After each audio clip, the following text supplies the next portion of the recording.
these monies were set aside historically, as I said, for probably over 20 years, but we can document, we have been able to prove for 20 years. They've been used mostly to fix errors in the budget, a group that you might have wanted to fund, which for whatever reason in all the groups you fund, a mistake was made, to do mid-year corrections, things like that.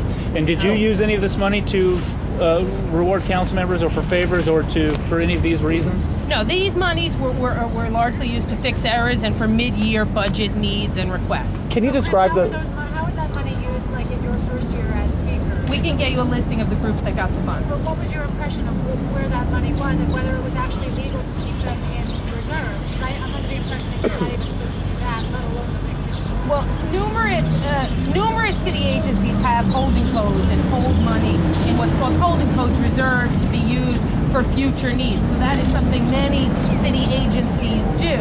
When in the budget we're in now, the one we passed last spring, we began a transparency reform, where we began listing the name of the council member who requested the money.